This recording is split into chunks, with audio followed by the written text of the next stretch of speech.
हरे कृष्णा कृष्णा कृष्णा हरे हरे, हरे राम राम राम हरे हरे। ओम नमो भगवते वासुदेवाय।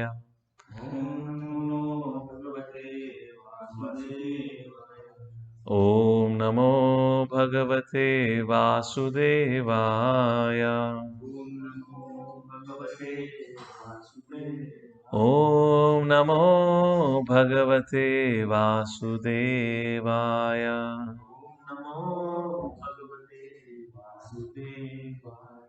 Together. Narayanam namaskritya naram chaiva narottamam devim saraswatim vyasam tato jayam udirayat nashtaprayeshu bhadreshu nityam bhagavata sevaya bhagavati uttama shloke bhakte bhavati nashtaki krishnaya vasudevaya devaki nandanaya cha नंदगोपाकुमाराय गोविंदाय नमो नमः। हरे कृष्णा। तो हम श्रीमद् भागवतम के पहले स्कंद और 8वें अध्याय से अध्ययन कर रहे हैं। और कल के सत्र में हमने 29वें श्लोक तक चर्चा करी थी, जहाँ पे माँ कुंती और माता कुंती विडम्बनम शब्द का उपयोग करती हैं और कहती हैं, हे प्रभु, आपके जन्म और आपके कर्म को समझना तो बहुत ही मुश्किल है, इज़ वेरी मिस्टेरियस। और दूसरी बात कहती है 29वें श्लोक में माता कुंती कि हे प्रभु, कई बार वैसे तो आप किसी से द्वेष नहीं करते, किसी से प्रेम नहीं करते, पर फिर भी कुछ लोग अज्ञानता के कारण आपको द्वेषी मान बैठते हैं और आपको पार्शियल समझते हैं। मतलब आप जैसे कि देवताओं को अधिक फेवर करते हो दैत्यों के कंपैरिजन में। तो इस प्रकार से माता कुंती यहाँ पे 29वें श्लोक में वर्णन करती हैं। अब आज के सत्र में 30 श्लोक से 30th श्लोक से आगे वर्णन करेंगे, जहाँ 30th और 31st श्लोक दोनों में ही माता कुंती भगवान श्री कृष्ण के अद्भुत कर्म का वर्णन करती हैं। वो कहती हैं, प्रभु, आपके कर्मों को, आपके कृतों को समझना बहुत बहुत मुश्किल है। आज इस सेशन की शुरुआत करने से पहले हम श्रीमद् भागवतम के 3रे स्कंद 4थे अध्याय और 16वां श्लोक, जो कि उद्धव विदुर जी को बता रहे हैं, इसी संदर्भ में है, उसका एक बार उल्लेख करके फिर इस श्लोक को पढ़ते हैं। कैसे उद्धव जी विदुर जी को भी यही सेम बात कहते हैं कि भगवान की लीलाओं को समझना बहुत बहुत मुश्किल है। भगवान ऐसे कॉन्ट्राडिक्टरी पास टाइम्स करते हैं कि उनको समझना बहुत मुश्किल हो जाता है। ये 3रा स्कंद का 4था अध्याय, उसका 16वां श्लोक है ये।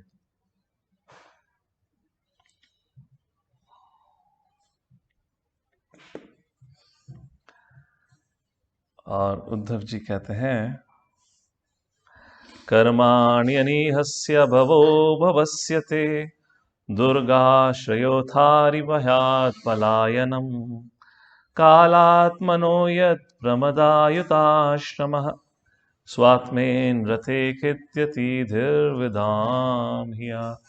तो यहाँ पे सारांश में 3 कॉन्ट्राडिक्टरी चीज़ों की बात की गई है। और उद्धव जी कहते हैं विदुर से, कर्माणि अनिहस्य, कर्माणि अनिहस्य, आपकी किसी भी प्रकार की कोई इच्छा नहीं है। व्यक्ति कर्म क्यों करता है? क्योंकि अपनी इच्छा की पूर्ति के लिए। अनिहस्य, भगवान आप तो सेल्फ सेटिस्फाइड हैं, आपकी तो कोई भी इच्छा नहीं है, फिर भी कर्माणि, आप कर्म करते हैं। दूसरी चीज, भवो अभवस्यते, अभवस्य, अभवस्य मीन्स अजा, जिसका कभी जन्म नहीं होता। आप अजा हो, आप कभी जन्म नहीं लेते, फिर भी आप इस दुनिया में आकर अपने जन्म की लीला रचते हो। भवो अभवस्य थे। तीसरा कॉन्ट्रडिक्शन, दुर्गाश्रयोथारि भयात् पलायनम कालात्मनो, हे प्रभु, आप काल हैं, कालोस्मी भगवान श्री कृष्ण भगवद गीता में कहते हैं। काल का मतलब जो सबको नष्ट करता हो, जो सबसे शक्तिशाली है। और यहाँ पे उद्धव जी कहते हैं, फिर भी भगवान श्री कृष्ण दुर्गाश्रय थारी भयात पलायनम, फिर भी आप जरासंध से डर के ऐसा व्यतीत करा जैसे आप जरासंध से डर गए हो और आप मथुरा छोड़कर भाग जाते हैं। और उसके बाद चौथी चीज कहते हैं इसमें उद्धव जी, यत प्रमदा युत आश्रमा स्व आत्मेन रति। स्व आत्मेन रति, जो व्यक्ति खुद अपने अंदर ही, स्व आत्मेन रति मीन्स सेल्फ सेटिस्फाइड हो, स्व आत्मरत है। फिर भी आप भगवान श्री कृष्णा, आपने इतनी सारी शादियां करी, गोपियों के संग पास टाइम करे, जैसे आपको उनके संग प्रेम के लेन देन की आवश्यकता हो। इसी प्रकार से माता कुंती, न Uddhav is a pure devotee of Lord. Similarly माता कुंती भी भगवान की शुद्ध भक्त हैं, और दोनों ही इस बात का वर्णन करते हैं कि भगवान आपकी लीलाओं को समझना तो बहुत बहुत जटिल है। तो देखते हैं माता कुंती क्या कहती हैं, और फिर इससे हम क्या सीखते हैं। अगर उद्धव जी और माता कुंती कहती हैं कि आपकी लीलाओं को समझना बहुत मुश्किल है, और भगवान श्री कृष्ण खुद भगवद गीता के 10वें अध्याय के दूसरे श्लोक में कहते हैं कि बड़े से बड़े देवता और बड़े से बड़े ऋषि मुनिवर भी मेरे लीलाओं को नहीं समझ पाते, तो हमारी क्या योग्यता है। एक आम व्यक्ति कैसे, एक साधारण व्यक्ति कैसे भगवान की लीलाओं को समझ सके, उसका फिर थोड़ा सारांश में वर्णन करेंगे। टेक्स्ट नंबर 30, ये first canto 8th chapter, text number 30। We are back on first canto now. जन्म कर्मा च विश्वात्मन अजस्या कृतरात्मनः तीर्यन्नरशिशु याधसु तद अत्यंत विडंबनम। तद अत्यंत विडंबनम, बहुत बहुत बड़ी कठिनाई है। विडंबना मतलब कंफ्यूजन, बहुत जटिल है। क्या जटिल है? जन्म कर्मा च विश्वात्मन, क्या जटिल है? आपका जन्म और आपके कर्मों को समझना बहुत मुश्किल है। विश्व आत्मा, भगवान श्री कृष्ण को संबोधित करते हुए कहती हैं विश्व की आत्मा है, you are the super soul of the whole creation. फिर बताती हैं अजस्या, अजा मीन्स अनबॉर्न, आत्मनः अकृतुर आत्मनः, तीर्यन नर ऋषि याधसु, आप जो कभी जन्म नहीं लेते, फिर भी आप पशु योनि में, तीर्यन नर योनि में, ऋषि, ऋषि अमंग्स द सेजेस, याधसु वाटर, जो पानी में रहने वाले पशु होते हैं, आप इस प्रकार अनेक अनेक योनियों में जन्म लेते हैं। इस प्रकार से माता कुंती कहती है प्रभु, आपके जन्म और कर्म को समझना तो बहुत मुश्किल है। क्या कारण है? कारण नहीं, नॉट द पॉइंट, कारण। आप इस प्रकार से अलग अलग लीलाएं रचते हैं तो बड़ा ही मुश्किल हो जाता है आपको समझना। जैसे कि भगवान राम कृष्ण को लेकर लोग क्यों भगवान राम और कृष्ण को लेकर इतनी टिप्पणी करते हैं? क्योंकि लोग सोचते हैं कि उन्होंने मनुष्य के रूप में जन्मा, तो वो भी हमारे जैसे मनुष्य तो हैं, तो उनको कैसे भगवान माना जा सकता है। सो इस प्रकार से काफी सारी भगवान लीलाएं रचते हैं जो बहुत मुश्किल हो जाती हैं। और अंत में कहती है मां कुंती, विडंबना बहुत बहुत बिवल्डरिंग है। ऐसी कुछ चीजें आपके दिमाग में आती हैं, ध्यान में आती हैं, जो भगवान की लीलाएं जो बहुत जटिल है समझना। आज हम भक्त होने के कारण हमें, क्योंकि हम भक्ति के मार्ग में लगे हुए हैं, भगवान का नाम जप करते हैं, भक्तों के संग में शास्त्रों का अध्ययन करते हैं, तो हो सकता है आज उतनी कठिनाइयां ना हो। पर भक्ति में जुड़ने से पहले आपके मन में कौन से ऐसे प्रश्न थे जिसे लेकर, भगवान को लेकर, जो आपको लगता था कि ये तो पॉसिबल ही नहीं, इसको कैसे समझा जाए? कोई any thoughts? To give you an example to start with, भगवान परमेश्वर जो सबके कर्ता धर्ता भरता भोक्ता महाईश्वर हैं, उनकी ही पत्नी किडनैप हो जाती है। भाई उनकी पत्नी किडनैप हो गई तो ये कैसे समझा जाए? किनकी पत्नी किडनैप हुई? अरे भगवान की तो हुई, कौन से भगवान की भाई? राम की किडनैप हुई। कल दशहरा था, यस, और उस अपहरण का बदला लेने के लिए भगवान श्री राम को रावण का वध करना पड़ा। अरे अगर आप भगवान हो तो आपकी पत्नी का अपहरण हो जाए तो हमारी का कौन रक्षा करेगा? हमारी धन संपत्ति का कौन रक्षा करेगा? भक्तों का संरक्षण कौन करेगा? इस प्रकार के अनेक ऐसी लीलाएं हैं जो प्रश्न उठाती हैं व्यक्ति के मन में। कोई और लीला या कृत्य भगवान का? The speaker is not Audible.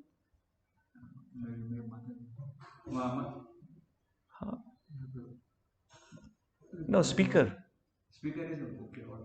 Oh, there is a text message or someone spoken? Okay, text, please read out. She was saying, go then, how can a small boy? How can a small boy? It'll be nice if you want, you can speak up, because our Abhishek Prabhu have made an arrangement for a speaker, because I can't see anything here. I'm just speaking to the local devotees here.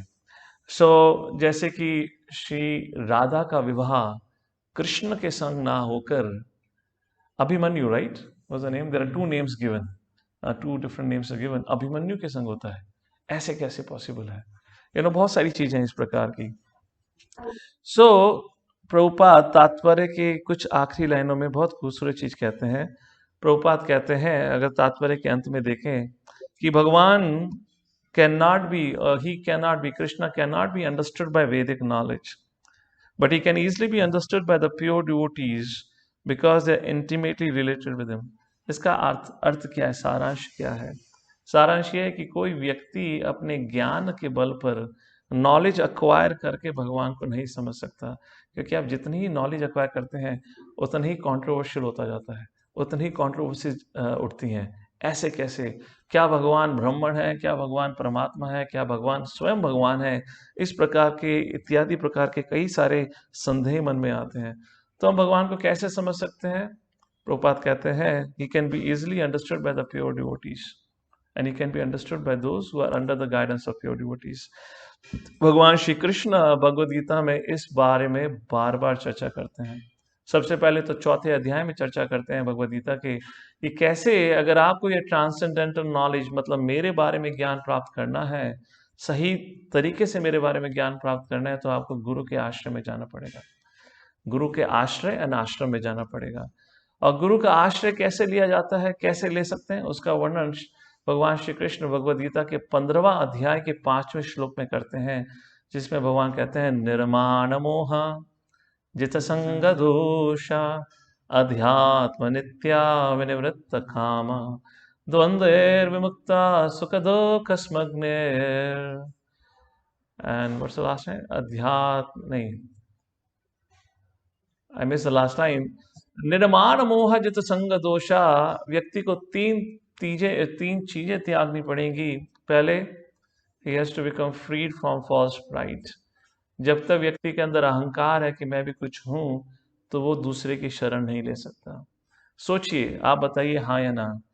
अगर आप जिससे class सुनने या आप जिससे ज्ञान प्राप्त करने चाहते हैं या ज्ञान प्राप्त कर रहे हैं, या आप जिससे फॉर एग्जाम्पल ये क्लास सुन रहे हैं, अगर उस व्यक्ति को आप समझे कि ये तो मेरे समान का है, मेरे ही बराबरी का है, तो क्या आप उससे ज्ञान प्राप्त कर पाएंगे?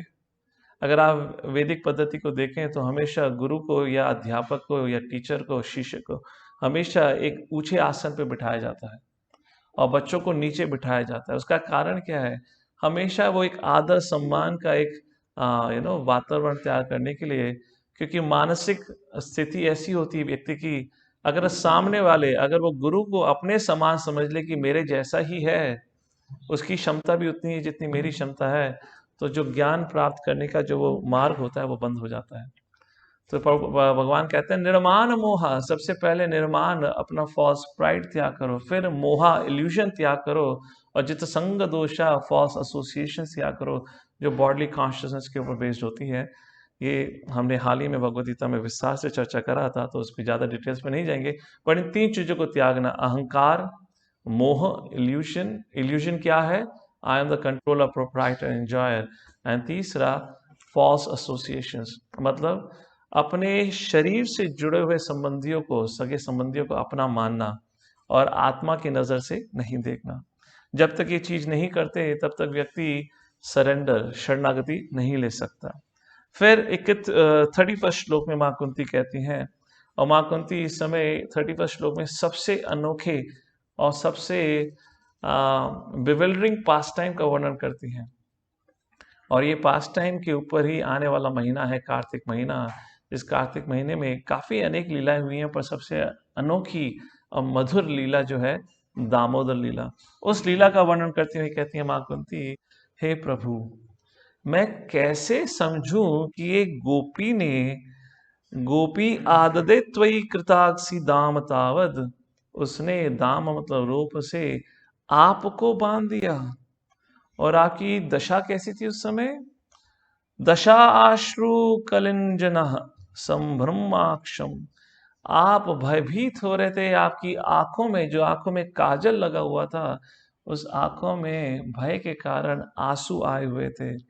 वक्त्रम निन्य भय भावनाया स्थितस्या, और इस प्रकार आप भय से कांप रहे थे। समाम विमोहति भीर अपि यद विभेति, हे प्रभु, विमोहति ये बड़ा ही कंफ्यूजिंग बिवल्डरिंग पास टाइम है, क्योंकि जो भय है, या भय का मतलब डेथ पर्सोनिफाइड, वो आपको देखकर कांपता है, और आप एक साधारण सी गोपी को देखकर कांप रहे हैं। इसको मैं कैसे समझूं? तो इस प्रकार से मां कुंती इस लीला का वर्णन करते हैं, और प्रभुपाद बहुत खूबसूरत तात्पर्य लिखते हैं, जिसमें प्रभुपाद इस लीला का वर्णन करते हुए बताते हैं कि भगवान श्री कृष्ण को सिर्फ प्रेम से बांधा जा सकता है, और अन्यथा किसी भी चीज से नहीं। तो इस लीला को सोचते हुए मां कुंती अमीश को क्या कहेंगे? आश्चर्यचकित, वो आश्चर्यचकित है। Can we switch on that light? It's getting dark here. आश्चर्यचकित हो जाती हैं। और फिर अब 32वें श्लोक से आगे वर्णन करती है माता कुंती कि क्या, क्योंकि जन्म और कर्म के ऊपर चर्चा कर रही हैं, तो यहाँ पे फिर माता कुंती वर्णन करते हैं कि भगवान किस कारणवश जन्म लेते हैं। तो यहाँ पे अनेक अनेक कारणों का वर्णन करती हैं, जो उन्होंने ऋषि मुनियों से सुना है कि ये प्रभु, क्योंकि आपके जन्म और कर्म को समझना बड़ा ही मुश्किल है, इसलिए अलग अलग ऋषि मुनियों का अलग अलग टिप्पणी है, तात्पर्य है कि आप जन्म क्यों लेते हैं।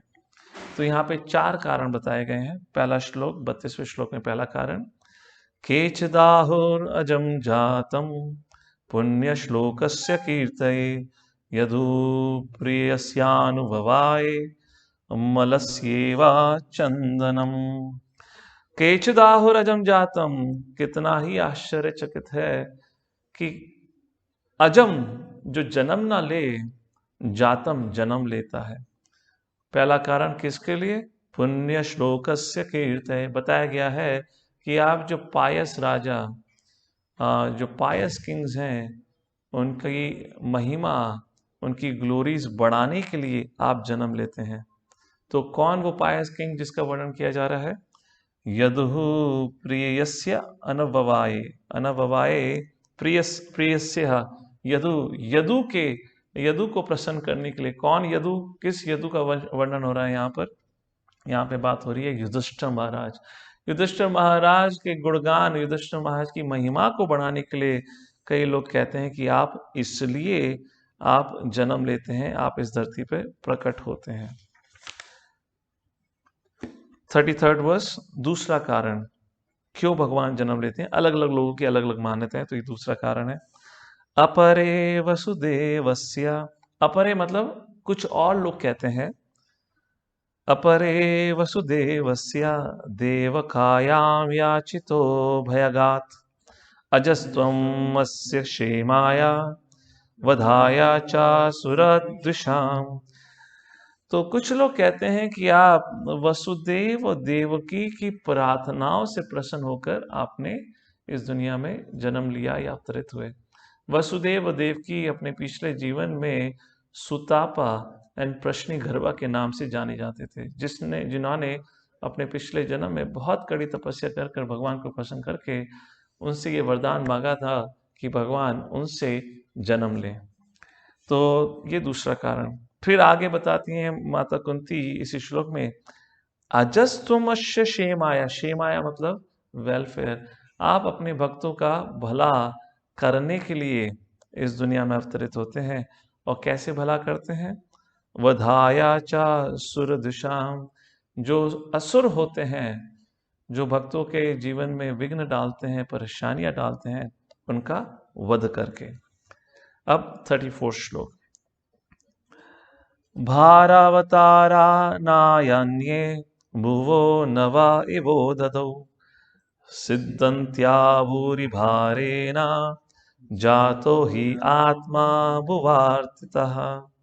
और यहाँ पे अब एक प्रकार से तीसरा रीजन कह सकते हैं, जहाँ पे माता कुंती कहती है कि कुछ लोग कहते हैं जब जब इस धरती का भार बढ़ जाता है, मतलब जब जब इस धरती पे अधर्म बढ़ जाता है, तब तब तो भुवो नव एव दो ददु।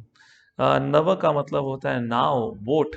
नव नाव, तो नाव जो शब्द है वो नव से आया है। जो बोट जब भारी हो जाती है तो वो डूबने लगती है समुद्र में। उसी प्रकार से जब इस दुनिया का भार बढ़ जाता है अधर्म के कारण, तब जातो ही आत्मा भू आरथितः। आत्मा भू, आत्मा भू कौन है? ब्रह्मा, स्वयं भू, आत्मा भू, ये ब्रह्मा के दूसरे नाम है। तो ब्रह्मा जी अर्थितः क्या करते हैं? आपकी प्रार्थना करते हैं, आपकी वर्शिप करके आपको इस धरती पर अवतरित होने के लिए प्रार्थना करते हैं।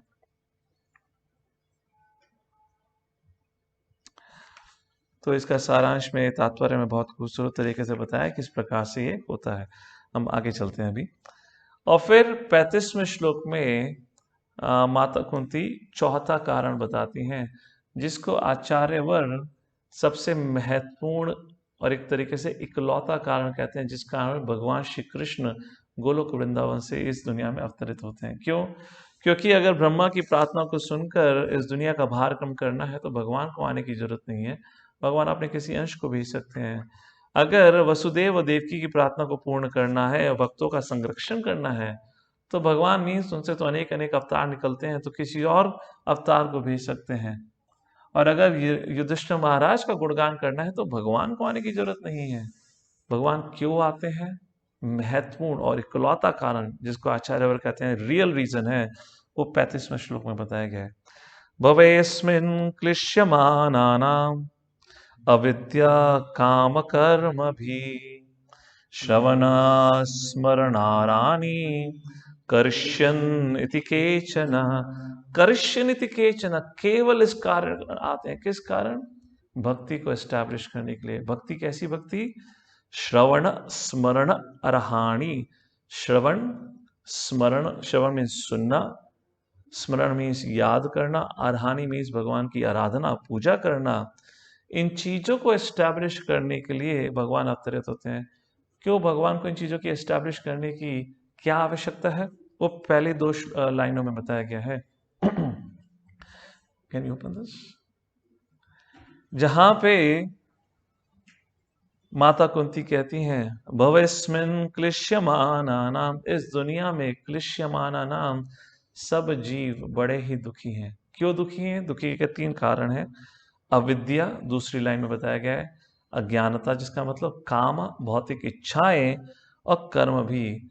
और ये कर्म कांड या भौतिक इच्छाओं को पूर्ति करने के लिए जो कर्त किए जाते हैं, उसके कारण हर व्यक्ति इस भवसागर में फंसा हुआ है और समय के साथ दुख झेलता रहता है, भोगता रहता है।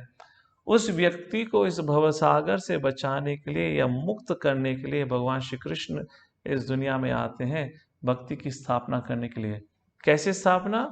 श्रवणम, स्मरणम एंड अर्हानि, पूजा पाठ के लिए। इस प्रकार से भगवान श्री कृष्ण अवतरित होते हैं।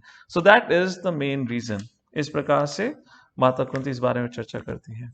और फिर आगे 36वें श्लोक में कहती हैं कि इस भक्ति मार्ग, जिस भक्ति मार्ग की स्थापना करने के लिए भगवान आते हैं, उस भक्ति मार्ग, उस भक्ति क्रिया का गुणगान करती हैं। और बहुत प्रसिद्ध श्लोक है भागवतम का। शृण्वन्ति गायन्ति गृणन्ति अभिक्ष्णशः स्मरणन्ति नन्दन्ति तवेहितं जनः ता एव पश्यन्ति चिरेण तावकं भवा प्रवाहो परमं पदाम्बुजम्। शृण्वन्ति सुनना, गायन्ति बोलना, गृणन्ति एक्सेप्ट टू रिसीव, अभिष्णशा नित्यम डेली, स्मरणन्ति याद करना, नंदन्ति याद करके खुश होना, तवे हितम जनः, तवे किसको याद करके खुश होना? तवे हितम, आपकी लीलाओं को, ताएव पश्यन्ति यचिरेण तावकम्, अगर कोई व्यक्ति ऐसे इस भक्ति मार्ग का पालन करता है, शृण्वन्ति गायन्ति गृणन्ति अभिष्णशा, रेगुलरली, नित्य, तो उसका क्या फल है? तो माता कुंती तीसरी लाइन में कहती हैं, तवेव पश्यन्ति यचिरेण तावकम्, उस व्यक्ति को निश्चित ही रूप से पश्यन्ति, आपकी कृपा प्राप्त होगी, जिसके कारणवश वो आपके पद चिन्हों, आपके कमल पद का वो दर्शन ले पाएगा। और उससे क्या होगा? भव प्रवाहो परमं पदाम्बुजम, जैसे ही पदाम्बुजम, आपके पद, आपके चरणों का वो दर्शन लेगा आपकी कृपा से, तो उसको भव प्रवाहो परमम, भवा प्रवाहो, जो भव सागर के जो दुख है, ये जन्म मृत्यु की साइकिल है, उससे उसको मुक्ति प्राप्त हो जाएगी। बहुत बहुत खूबसूरत पर्पट है, जिसमें श्रीला प्रभुपाद श्रवणम के बारे में बताते हैं, उसकी आवश्यकता क्या है और श्रवणम कैसे करना चाहिए, उसके बारे में वर्णन किया है। तो प्रभुपाद कहते हैं तात्पर्य में, भगवान को तो बहुत लोगों ने देखा था, हाँ या नहीं? रावण ने भी देखा था राम को, कल ही उस बेचारे का वध हुआ है। खैर बेचारा कहना गलत है, वो भाग्यशाली है कि भगवान के हाथों मारा गया। बेचारा तो वो है जो अपने कर्मों के फल के द्वारा मारा जाए, क्योंकि उसको दोबारा जन्म लेना पड़ेगा। तो व्हाट वाज आई सेइंग? हाँ, भगवान राम, भगवान कृष्ण, नरसिम्हदेव, हिरण्यकाशिपु ने तो भगवान नरसिम्हदेव का भी दर्शन लिया था। शिशुपाल, दंतवक्र, जरासंध, कंस इत्यादियों ने, दुर्योधन, धृतराष्ट्र, कर्ण इत्यादियों ने भगवान श्री कृष्ण के भी दर्शन लिए थे, तो उनको भगवान नजर नहीं आए। तो क्या हम भगवान को कैसे देख सकते हैं? तो प्रभुपाद बताते हैं, भगवान को हम आंखों से नहीं देखा जाता, भगवान को हमें अपनी कानों से देखा जाता है। तो इसलिए प्रभुपाद कहते हैं कि यहाँ इस श्लोक में माता कुंती सबसे पहले किस चीज का वर्णन करती हैं? क्षणवंती। गायंती बाद में करती हैं। गाओगे तो तभी जब सुना है कुछ, वरना क्या गाएंगे? एक बड़ा प्रसिद्ध गाना था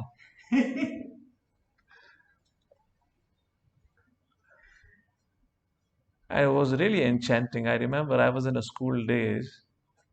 ये शायद जब मैं 10वीं की, नहीं चला, don't bring the motivational topic हम कल ही मोटिवेशन के ऊपर बात करी थी। नो, ये एक सरदार जी के द्वारा गाया हुआ गाना था। बुल्ला की जाना। हाँ, that's one. It's a very interesting song. Bulla की जाना मैं कौन, and you know, I don't know if you remember this song. What is this song all about? Who the hell I am? मैं कौन हूं? कोई तो बताए मैं कौन हूं? That fellow keeps on singing this only. बुल्ला की जाना मैं कौन, मैं कौन, मैं कौन। So my point here is I'm saying, जो सुना है, जो ज्ञान है, उसी का तो वर्णन करेंगे। तो इसलिए प्रभुपाद कहते हैं माता कुंती सबसे पहले शरणवंती का वर्णन करती हैं। शरणवंती, जब तक हम सही रूप से सुनेंगे नहीं, तो भगवान की लीला का वर्णन कैसे करेंगे? स्मरण किसका करेंगे जब भगवान के बारे में कुछ ज्ञान ही नहीं है? तो आइए इस तात्पर्य को थोड़ा पढ़ते हैं। तो पहली चीज, आंखों से भगवान को नहीं देखा जा सकता, पहले देखा जाता है कानों से, इसलिए पहले सुनने पे जोर देना चाहिए। तो प्रभुपाद पहले पर्पट के बीच में से बोलते हैं, द नेसेसरी क्वालिफिकेशन। आपको हिंदी में मिला है? You can read it. आपको श्लोक संख्या पता है? 36। इसलिए बीच बीच में प्रश्न पूछना थोड़ा आवश्यक होता है, ताकि सोते हुए भक्त जान जाए।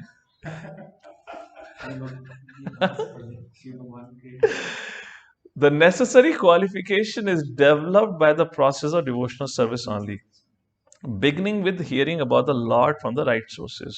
क्योंकि इंग्लिश में कक्षा हिंदी में है, तो इसलिए I thought you can read in Hindi. अगर मिलता है तो बताना। पहला पैराग्राफ। आप तो पूरे ही आउट थे। The Bhagavad Gita is one of the popular literatures which are generally heard, chanted, repeated, etc. by the people in general. Prabhupada आगे कहते हैं, उतना कुछ करने के बाद भी लोगों में कोई बदलाव नहीं आता। क्यों? The reason is that the first item, Shravanam, is very important, and hearing this Shravan should be done from the right sources. अगर ऐसा होता है तो इट एक्ट्स वेरी क्विकली। ये जो एक स्टेटमेंट है ना, if hearing is from the right source it acts very quickly, अगर आपके पास वेदा बेस हो ना, उसमें लिखिएगा। आपको ये पर्टिकुलर स्टेटमेंट प्रभुपाद के द्वारा उनके तात्पर्य में बार बार रिपीट होता है ये।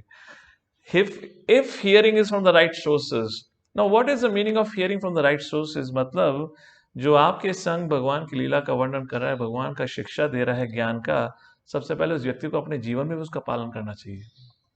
और उसका जीवन में पालन कहाँ से शुरू होता है? 4 नियमों से। No meat eating, no intoxication, no gambling. ये तो ठीक है प्रभु जी, इसमें कष्ट नहीं है। सबसे बड़ा कष्ट आता है चौथे में, नो इलिसिट रिलेशनशिप, जिसमें सबसे अधिकतर लोग फंसे हुए हैं और फंस जाते हैं, क्योंकि बहुत मुश्किल है, पर्टिकुलरली कलयुग में। तो प्रभुपाद कहते हैं hearing from the right sources it acts very quickly. और फिर आगे लिखते हैं प्रभुपाद, जनरली देखा जाता है कि लोग अनऑथराइज्ड सोर्सेज या लोगों से कथा सुनते हैं।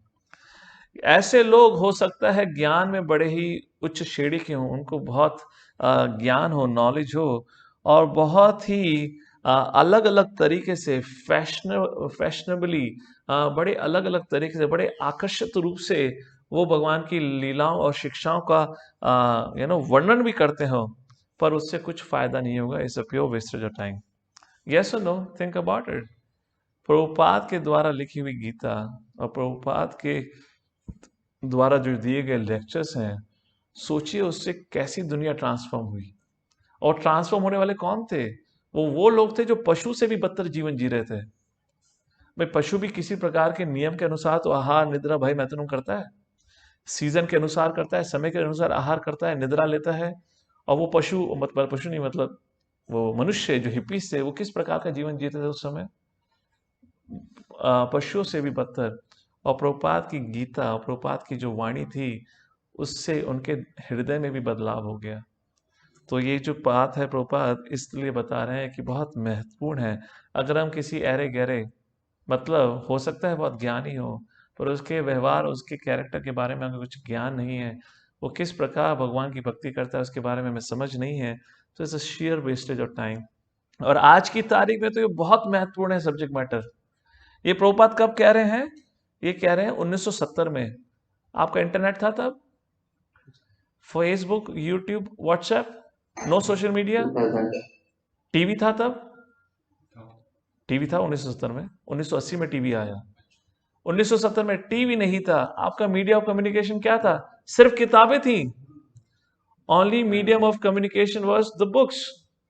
या आप उस स्वामी जी के पास, उसके आश्रम में जाके सुने, या किसी भी प्रवक्ता के पास जाके सुने। मुझे नहीं लगता उस समय तो बड़े बड़े साउंड स्पीकर या सिस्टम्स होते होंगे। वो कोई भी कहीं भी खड़े होके कुछ 20-25 लोगों को ज्यादा वो लोग प्रवचन देते होंगे। उस स्थिति में भी प्रभुपाद कह रहे हैं कि अनऑथराइज लोगों से नहीं सुनना चाहिए। आज तो यूट्यूब पे आप भगवद गीता लिखिए, हजारों हजारों लोग आ जाते हैं जो भगवद गीता के ऊपर पाठ देते हैं, और फिर बड़ा बड़ा पोस्टर लिखवाता है 1 मिलियन व्यूज, 10 मिलियन व्यूज। हम कल रात इसके ऊपर चर्चा कर रहे थे भक्तों के संकुच, तो वो points I am repeating here. तो it is very important.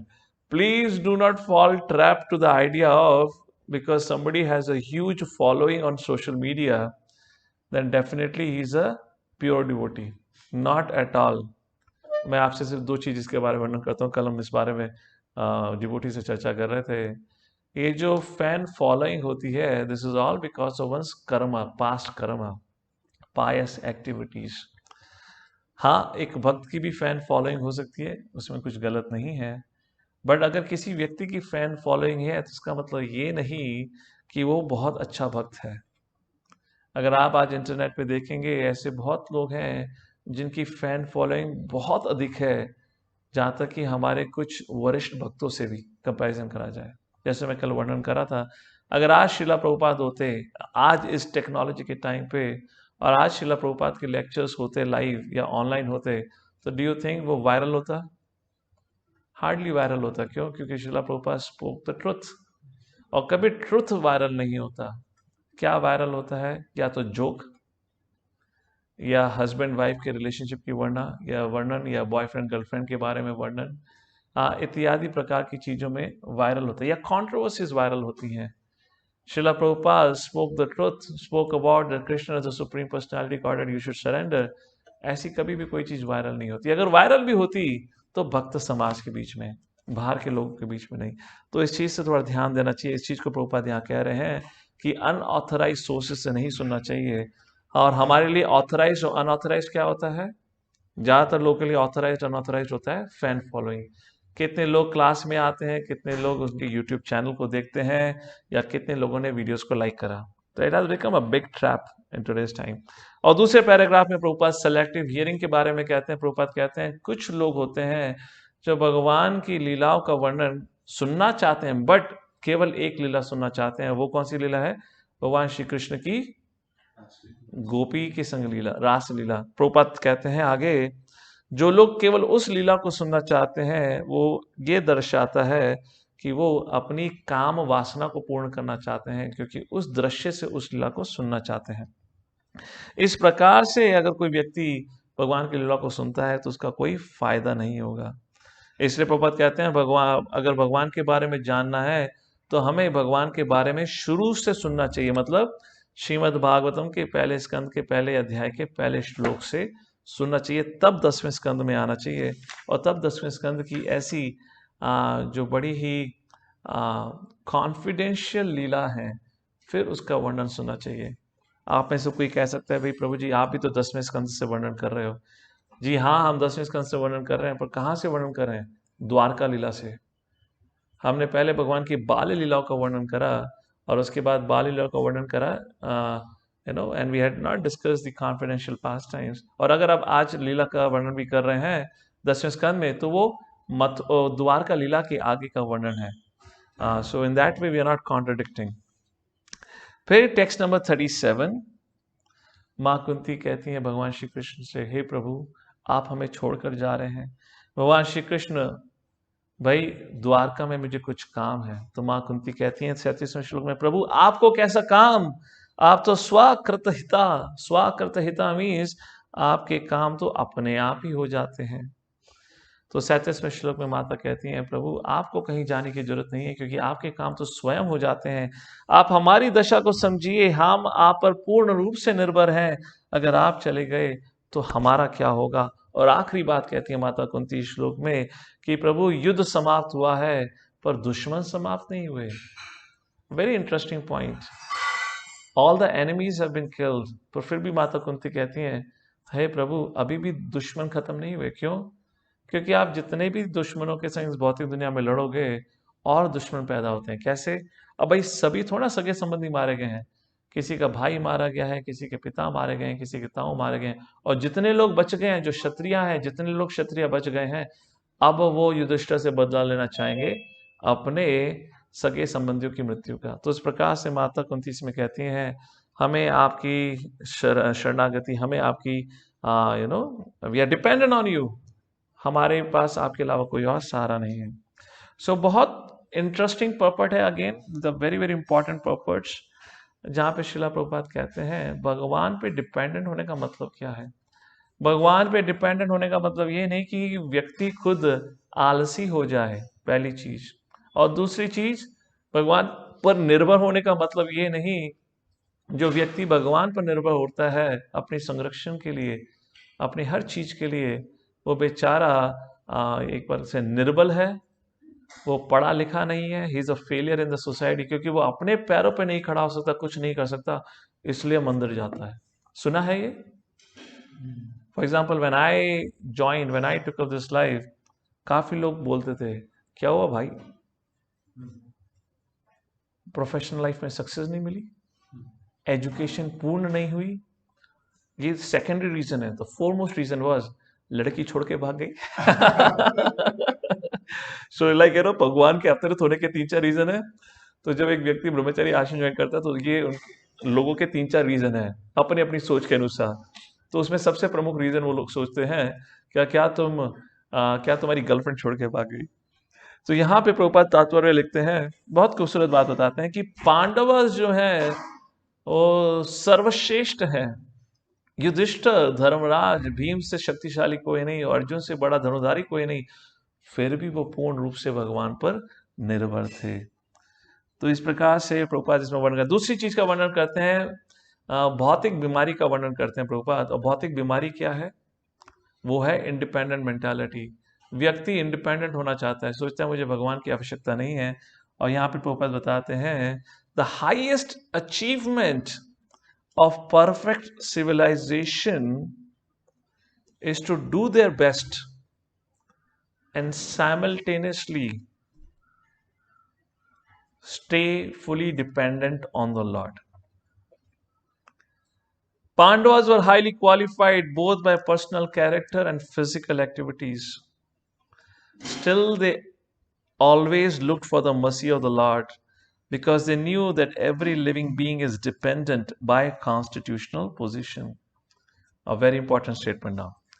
The perfection of life is therefore to become dependent on the will of the Lord instead of becoming falsely independent of the material world. और आगे प्रभुपाद चर्चा करते हैं अनाथ और सनाथ।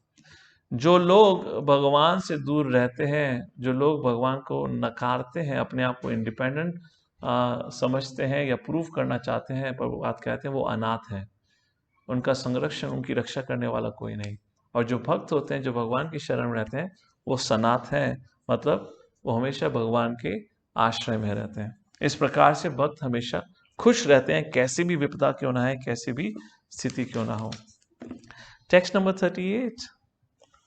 भगवान श्री कृष्ण सोचते हैं, हे माते, आपको मेरी क्या आवश्यकता है? आपके पास तो भीम, आपके पास तो अर्जुन जैसे महान योद्धा हैं, युधिष्ठिर महाराज जैसे धर्मराज हैं।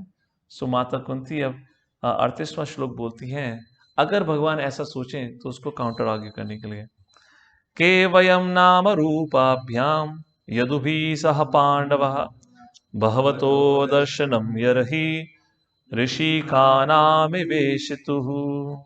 हे प्रभु, आपके एब्सेंस में सब वॉइड है, मतलब शून्यायतम जगत सर्वम गोविंद विरहेण में। ये सारा का सारा जगत शून्य लगता है आपके विरह में। Text number 39। कुंती माता कहती हैं, और माता कुंती कहती हैं, हे प्रभु, हमारे जीवन में जो कुछ भी हुआ है अच्छा, और हमारे समाज, हमारे राज्य में जो अगर आज लोग खुश हैं, अगर यहाँ पे सुख समृद्धि है, वो सिर्फ आपके कारण है। और दो कारण बताते हैं, क्योंकि इस हस्तिनापुर में आपके चरण कमल के चिन्ह हैं। बिकॉज ऑफ दैट ये धरती भाग्यशाली हो गई है। और दूसरा, क्यों सब जीव जंतु हमारे राज्य में इतने सुखी हैं? क्योंकि सब पर आपकी नजरें पड़ी हैं, आपकी कमल नयन पड़े हैं। उसके कारण, उस कृपा के कारण हमारे राज्य में, हमारे इस राज्य में सब कुछ खूबसूरत नजर आता है और सब सुख और शांति से जी रहे हैं। बट अगर आप चले जाएंगे तो फिर क्या होगा? So text number 40, once again a very very important purport. I can't skip it, although I want to make it an overview. But let's take a look.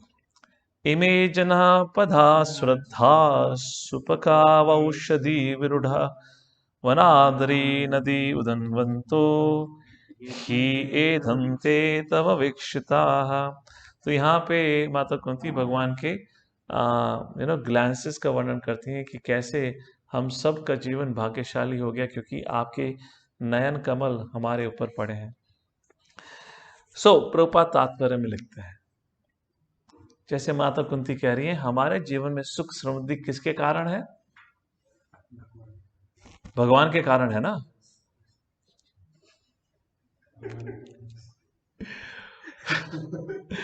Hare Krishna.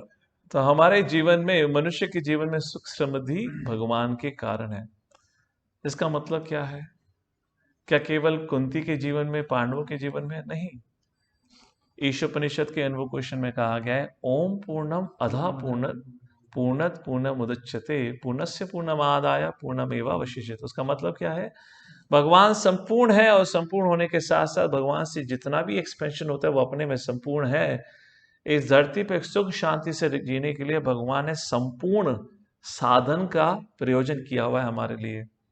But ये मनुष्य भगवान के उस प्रयोजन को नकारते हुए अपना प्रयोजन त्याग कर रहा है। जैसे इंडस्ट्रियल सिविलाइजेशन, भगवान से ने हमें सुख शांति से जीने के लिए धरती दी है, धरती से अनाज उपजाने के लिए एग्रीकल्चर लैंड्स दिए हैं, गाय दी है जिससे हमें दूध मिल सके, नेचर में सारे रिसोर्सेज अवेलेबल हैं, ऑक्सीजन के लिए हवा दी है, फ्रेश पानी पीने के लिए तालाब दिए हैं, गंगा जमुना जैसी शुद्ध नदियां दी हैं, सब कुछ दिया है नहीं दिया है। व्यक्ति को क्या करना है? आहार निद्रा भय मैथुनम, ये चार जो बेसिक नीड्स हैं, खाने को मिलना चाहिए, सोने के लिए जगह होनी चाहिए, घर होना चाहिए, अपना संरक्षण करने के लिए थोड़ा ज्ञान होना चाहिए ताकि वो अपना बचाव कर सके, और मैथुन इज कॉपुलेशन। ये चार चीजों के लिए और साथ ही साथ आध्यात्मिक ज्ञान प्राप्त करने के लिए भगवान ने शास्त्र दिए हैं, सब कुछ तो दिया है। तुम्हारी परेशानी क्या है? क्यों इतनी इंडस्ट्रीज खोल के बैठे हो? क्यों अलग अलग प्रयोजन करके अपना समय बर्बाद कर रहे हो? और इस इंडस्ट्रियल रेवोल्यूशन से क्या हुआ है? Air pollution, water pollution, mind pollution. Yes और नो? सब कुछ बर्बाद हुआ है नहीं हुआ है? नदियां बर्बाद हो गई हैं। आप में से कितने लोग बद्रीनाथ गए थे? हम सब बद्रीनाथ गए थे, राइट? वहां बद्रीनाथ में जाकर आपने वो याद है, वो बद्रीनाथ में कौन सा विष्णु प्रयाग, हम वहां पे हम वहां पर बोतलों में पानी भर भर के डायरेक्ट पानी पी रहे थे। जाइए इस हिंजेवाड़ी के तालाब में जाके पिए के दिखाइए। ये कौन सी नदी है? क्या नाम है इसका? Munshi, Munshi I believe, Munshi. ये जो नदी है, कहीं पे भी जाओ हिंजावाड़ी में नदी नजर आती है। जाके पानी भर के पी के दिखाओ। यहाँ नहीं पियोगे। क्यों नहीं पियोगे? हमारे द्वारा ये जो इंडस्ट्रियल सेटअप किया हुआ है उसके कारण पानी दूषित है। ब्लू रिज में वाटर प्योरीफायर है, वाटर प्योरीफाई करके सर्कुलेट करते हैं ना आपको। क्यों फिल्टर लगाया है? हाँ या ना? दूषित है या नहीं है? सब जगह परेशानी है। क्यों? वो पद उस चीज का वर्णन करते हैं, human prosperity flourishes by natural gifts and not by gigantic industrial enterprises. These gigantic industrial enterprises are products of godless civilization, and they cause the destruction of the noble aims of human life. Noble aims of human life means मनुष्य के जीवन का उद्देश्य क्या है? अपना जो relationship है भगवान के संग जो वो भूल गया है उसको दोबारा उजागर करना। प्रभुपाद आगे लिखते हैं, जैसे जैसे हम इस इंडस्ट्रियल रेवोल्यूशन या इस इंडस्ट्रीज को ज्यादा और ज्यादा बढ़ाते हैं, उतना ही हम जो ये मनुष्य की जो शक्ति है, वाइटल एनर्जी, उतना ही उसको नष्ट करते हैं, उतना ही हम ह्यूमन लाइफ को वेस्ट करते हैं। और उसके कारण क्या होगा? Look at this point. Prabhupada is like prophesizing. 1970 में क्या इंडस्ट्रियल रेवोल्यूशन, तो आज क्या है?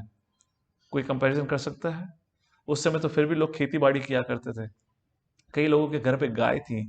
आज तो गाय नहीं, कुत्ता है केवल।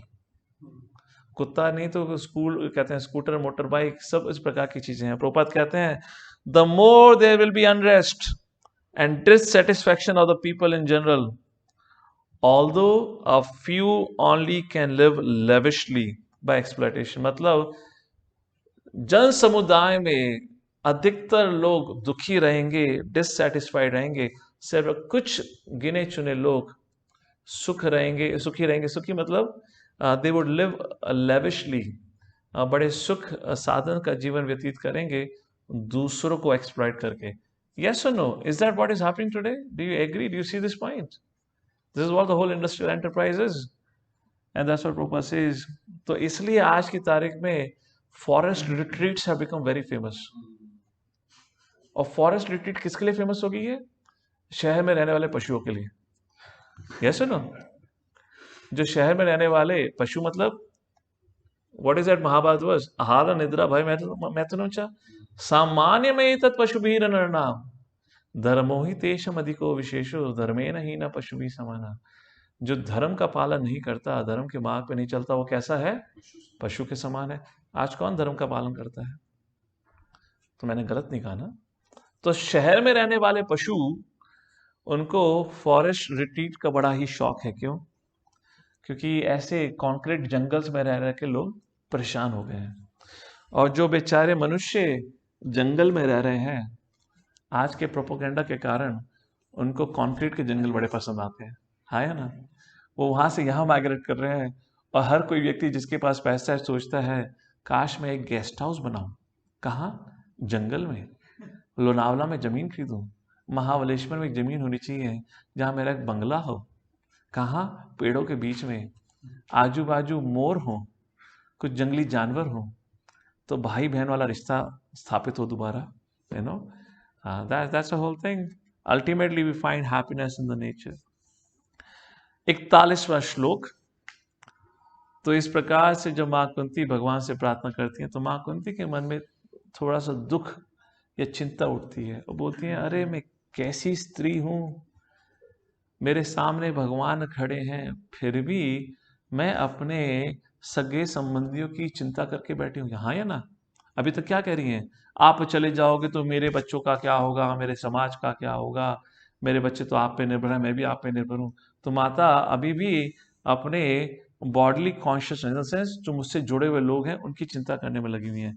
तो माँ कुंती सोचती हैं, अरे क्या है ये, मैं अपना जीवन बर्बाद कर रही हूँ, अभी भी मुझे अपने समाज, अपने अपने अहम ममिति जो मुझसे जुड़े हुए लोग हैं उसकी चिंता है और भगवान से मैं प्रार्थना कर रही हूँ। तो अंत में माता कुंती कहती हैं, हेल विद एवरीथिंग, मतलब हे प्रभु मेरे सारे रिश्ते नाते तोड़ दीजिए ताकि मैं आपकी शरण ले सकूं। इसलिए 41वां श्लोक कहा गया है, अथा विश्वीश विश्वात्मन विश्वमूर्ति स्वकेशु मे स्नेह पाशम इमं चिंदी दृढ़म पांडुषु वृष्णिषु। मेरा स्नेह जो है, स्नेह पाश बहुत तेज है, बहुत बहुत अधिक है। किसके प्रति? पांडु और वृष्णु वंश के प्रति। कृपा करके उसको तोड़ दीजिए। विश्व ईशा, विश्व ईशा मतलब विश्व के भगवान, विश्व आत्मा मतलब सुपर सोल, विश्व मूर्ति द सुप्रीम पर्सनालिटी। इस प्रकार बार बार विश्व विश्व कह के क्यों कहा गया? विश्वनाथ चक्रवर्ती ठाकुर कहते हैं माता कुंती एहसास दिलाना चाहती है कि मैं भगवान से बात कर रही हूँ और भगवान ही केवल मेरे इस आसक्ति को तोड़ सकते हैं। So again is a very important purport. I don't know how much time because some of these verses are very important. And yeah, one more verse is very important. After that is a summary. So if I have your permission, can I go just 5 minutes more? Is it all right? So यहाँ पर very interesting and very practical discussion.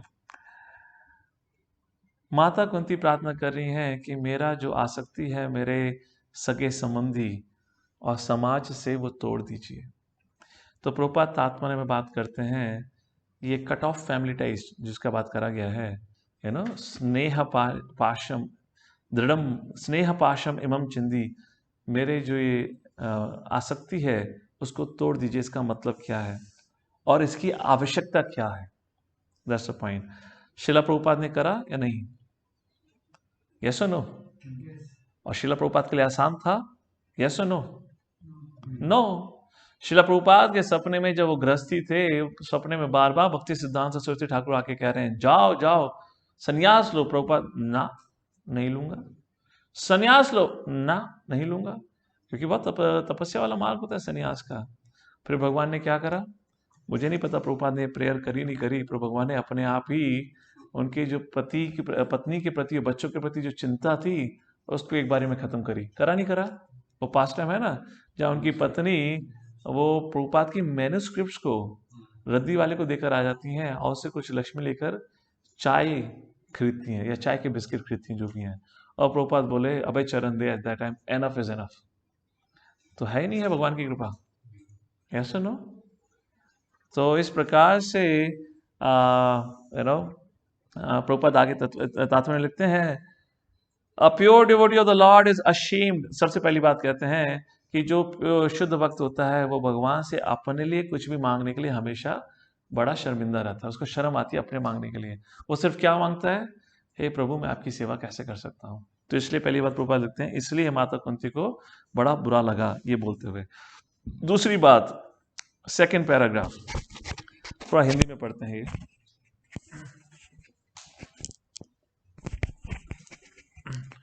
शुद्ध भक्त अपने परिवार के सीमित स्नेह के बंधन को काटकर समस्त विस्मृत आत्माओं के लिए अपनी भक्तिमय सेवा का विस्तार करता है।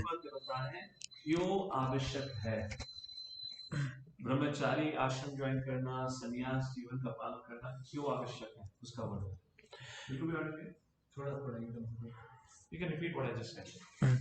ओके, शुद्ध भक्त अपने कि प्रभुपाद यहाँ पे ये बता रहे हैं कि क्यों कोई आश्रम महत्वपूर्ण है, ब्रह्मचारी आश्रम, संन्यास आश्रम क्यों महत्वपूर्ण है, उसकी आवश्यकता क्यों है। इसके जीवंत उदाहरण षड गोस्वामी हैं, जिन्होंने भगवान श्री चैतन्य के पथ का अनुसरण किया। वे सभी अत्यंत प्रबुद्ध एवं सुसंस्कृत धनी सवर्ण जातियों के थे, लेकिन जन साधारण के कल्याण के लिए वे अपने अपने विश्रामदायक घरों को त्याग कर सन्यासी बन गए। समस्त पारिवारिक स्नेह को काटने का अर्थ है कार्य क्षेत्र को विस्तृत करना। ऐसा किए बिना कोई न तो ब्राह्मण बनने के योग्य हो सकता है, न राजा, न जनता का नेता, न भगवत भक्त। श्री भगवान ने आदर्श राजा के रूप में इसका दृष्टांत प्रस्तुत किया है। श्री रामचंद्र ने आदर्श राजा के गुणों को प्रकट करने हेतु अपनी प्रिय पत्नी से स्नेह का बंधन छिन्न कर लिया था। ब्राह्मण, भक्त, राजा या जन नेता को अपने अपने कर्तव्य पालन में उदार होना चाहिए। टू बिकम ब्रॉड माइंडेड मतलब जहां आप सबके हित के बारे में सोच सको, वो इस प्रकार से प्रभुपाद कह रहे हैं, वो इसलिए व्यक्ति को अपने जो खुद का जो इंटरेस्ट होता है उसको त्यागने की आवश्यकता है। तो यहाँ पे प्रभुपाद रामचंद्र का एग्जाम्पल देते हैं, कैसे उन्होंने माता सीता को जंगल में भेजा था। क्यों? ताकि एक उदाहरण स्थापित करने के लिए, जन कल्याण के लिए, to manifest the qualities of a ideal king. So that is what and that is the reason and this should be the only, ये इकलौता कारण होना चाहिए अगर कोई व्यक्ति रिनाउंस ऑर्डर ले रहा है। क्या कारण होना चाहिए? कि मैं अब अपना जीवन पूर्ण रूप से भगवान और समाज की सेवा में लगाऊंगा। अगर कोई व्यक्ति शादी करता है, गृहस्थी बहुत अच्छी बात है, कोई गलत नहीं है, पर स्वाभाविक रूप से वह व्यक्ति अपनी गृहस्थी को संभालने के लिए एक तरीके से उसमें अटक जाता है। मतलब he has to maintain the family. वो दुनिया का नहीं सोच सकता, फैमिली रिस्पॉन्सिबिलिटीज होती हैं, उसको अपने बच्चे, अपनी पत्नी, अपने परिवारजनों का ध्यान रखना होता है। और यहाँ पे कई बार लोग बोलते हैं ब्रह्मचारी जीवन मतलब आलस का जीवन। लोग रिनाउंस ऑर्डर इसलिए लेते हैं, वो भिक्षुक इसलिए बन जाते हैं क्योंकि उनको काम नहीं करना, आलसी होते हैं। प्रभुपाद क्या कह रहे हैं? नो, वो आलसी नहीं, वो सबसे अधिक मेहनती हैं। और उनकी फैमिली एक व्यक्ति या दो जनों की फैमिली नहीं है, एक पत्नी एक बच्चा नहीं, उनकी फैमिली है पूरा संसार, और पूरी संसार की सेवा करने के लिए वो अपना जीवन अर्पण करते हैं। उस प्रकार से यहाँ वर्णन किया गया है। तो प्रश्न बनता है, भगवान श्री कृष्ण सोच सकते हैं कि हे माता कुंती, आप अपने मतलब मेरे शुद्ध भक्तों से रिश्ता तोड़ने का बात क्यों कर रहे हैं? राइट और नो? किनसे रिश्ता तोड़ने की बात कर रही है? पांडु और वृष्णि, जो सारे ही भगवान के शुद्ध भक्त हैं। तो यहाँ पर भगवान श्री कृष्ण सोच सकते हैं कि हे माते, तुम मेरे शुद्ध भक्तों से संबंध तोड़ने की बात क्यों कर रहे हो? जैसे कि कभी कोई व्यक्ति ब्रह्मचारी बनने का प्रयत्न करता है, तो उसके माँ बाप कहते हैं, कई बार सगे संबंधी कहते हैं, बेटा क्यों ब्रह्मचारी बनना है, शादी कर ले, तू शादी अपनी पसंद की लड़की से कर, भक्त से शादी कर, परेशानी नहीं है। केवल भक्त से शादी मत कर, तेरी प्रसन्नता के लिए हम भी भक्ति करेंगे, सब भक्ति करेंगे, पर तू शादी कर, घर में रह, कहीं मत जा। तो यहाँ उसी प्रकार से भगवान सोच रहे हैं ना, भाई तुम मेरे भक्तों से, और भगवान तो सोच रहे हैं मेरे शुद्ध भक्तों से क्यों रिश्ता तोड़ रहे हो? तो माँ कुंती बताती हैं क्यों। These are two very important verses for those who want to be on the path of renounced order. तो यहाँ पे माता कुंती बताती हैं क्यों मैं ऐसा कह रही हूँ।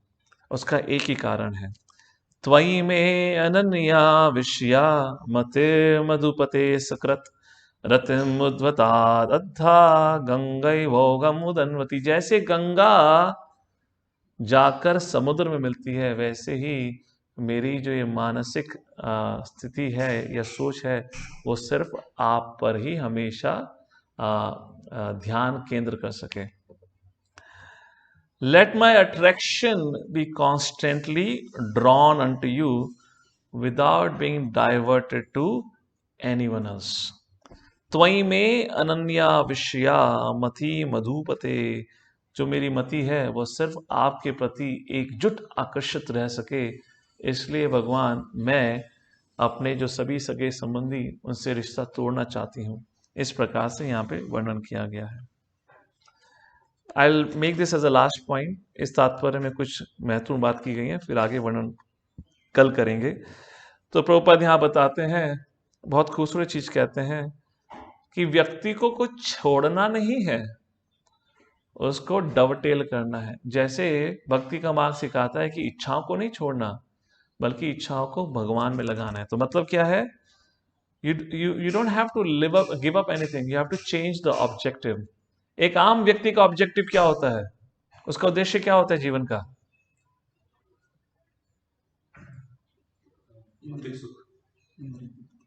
हरे कृष्णा। मेरा उत्साह प्रोत्साहन बढ़ाने के लिए आप सबका धन्यवाद। एक छोटे से प्रश्न के लिए इतना समय लगा। मैं फ्रेंच में बोला क्या, या बंगाली बोला, या तेलुगु बोला, तमिल बोला, हिंदी बोला ना मैं? तुम लोग का सुबह सुबह के प्रोग्राम से प्रोसेसिंग बड़ा धीरे चलता है। ओके, तो लगता है क्लास लंबी हो गई है, समाप्त करना चाहिए। तुम लोग की बत्ती गुल हो गई है समय। उद्देश्य क्या होता है एक आम व्यक्ति का? भौतिक सुख, अपनी इंद्र तृप्ति। तो भक्ति मार्ग क्या सिखाता है? उस ऑब्जेक्टिव को बदलिए। ऑब्जेक्टिव क्या रखिए? भगवान की सेवा। द सिम्टम्स ऑफ लाइफ, पर्पट के बीच में से पढ़ रहा हूं, such as desire, anger, hankering, feelings of attraction cannot be given up. Only the objective has to be changed. The so-called affection in family, society, country, etc., these are nothing but different phases of sense gratification. When this desire for the satisfaction of the Lord is, when this desire is changed for the satisfaction of the Lord, उसी को भक्ति योग कहा जाता है। और इस प्रकार से यहाँ पे मदर कुंती के द्वारा बोली हुई प्रार्थनाएं समाप्त होती हैं 43rd श्लोक में, जो आखिरी श्लोक है प्रेयर्स ऑफ कुंती में। O Krishna, O friend of Arjuna, Shri Krishna Krishna सखा वृष्णि रसभाव निधृग, O chief among the descendants of Vrishni, you are the destroyer of this political parties who are disturbing elements on this earth. Your prowess never deteriorates, you are the proprietor of the transcendental abode, and you descend to relieve the distress of the cows, the brahmanas, and the devotees. You possess all mystic powers, and you are the preceptor of the entire universe. You are the Almighty God, and I offer you my respectful obeisances. यहाँ पर भगवान को प्रणाम करके वो अपनी प्रार्थनाओं को विराम देती हैं, जहाँ पे वो सारांश में भगवान श्री कृष्ण कौन है, भगवान श्री कृष्ण ने क्यों अवतरित हुए, उस सब का वर्णन सारांश में करती हैं। एक आखिरी बात, माँ कुंती की प्रार्थनाएं शुरू होती हैं नमस्ते पुरुषम त्वाद्यम। किससे? मैं भगवान को प्रणाम करती हूँ। और माता कुंती की प्रार्थनाएं किससे समाप्त होती हैं? नमस्ते, मैं भगवान को प्रणाम करती हूँ। तो ये जो ऑ एंड रेवरेंस है, ये जो मूड है, ये हमेशा बना के रखना चाहिए, बहुत महत्वपूर्ण है। मतलब जब ऑ एंड रेवरेंस रहेगी तभी आदर सम्मान बना रहेगा। क्यों माता कुंती इस चीज को बार बार कह रही हैं? क्योंकि कृष्ण रिश्ते से तो उनके भतीजे लगते हैं। Familiarity breeds contempt. और माता कुंती उनको इतने समय से जानती हैं, तो हो सकता है माँ कुंती उनको बोलेंगे तो मेरा भतीजा है, मैं क्यों इतना उसको आदर सम्मान दे रही हूँ। तो इसलिए माता कुंती बार बार अपने आप को याद दिला रही हैं, नमस्ते, मैं भगवान को प्रणाम करती हूँ, ताकि वो जो मूड है आदर सम्मान का बना रहे। और यही चीज हमें सीखनी चाहिए इस प्रेयर्स। यहाँ एक आखिरी पॉइंट इससे, इसी प्रकार हमें अपने गुरु वर्ग के संग इसी प्रकार का रिश्ता बना के रखना चाहिए। ये नहीं सोचना चाहिए कि गुरु वर्ग भी हमारे जैसे ही भौतिक शरीर में है, ये है, वो भी उसी महामंत्र का जाप करते तो हम करते हैं, हम तो गुरु को इतनी नज़दीक से जानते हैं, तो उनको आदर सम्मान क्यों करें, क्या आवश्यकता है? नहीं, वो गलत है। तो इसलिए माता कुंती कहती हैं नमस्ते, शुरुआत में भी और अंत में भी। तो इसी के संग आज इस सत्र को समाप्त करते हैं यहीं पर। माफ़ करिए, थोड़ा ज़्यादा चला गया समय से, 10 मिनट आगे, पर क्योंकि कुछ तात्पर्य बहुत महत्वपूर्ण थे, इसलिए हमने उस पर थोड़ा विस्तार से चर्चा किया। हरे कृष्णा। तो कल आगे की कहानी का वर्णन आगे करेंगे कि अब युधिष्ठिर महाराज कैसे भगवान श्री कृष्ण से कहेंगे कि आप रुक जाइए, क्योंकि मैं बहुत दुखी हूँ। वो क्या कारण है उस सब का वर्णन कल करेंगे। तो आज यहीं समाप्त करते हैं। जगत गुरु श्रीला प्रभुपाद की, श्रीमद् भागवतम की जय। हरे कृष्ण।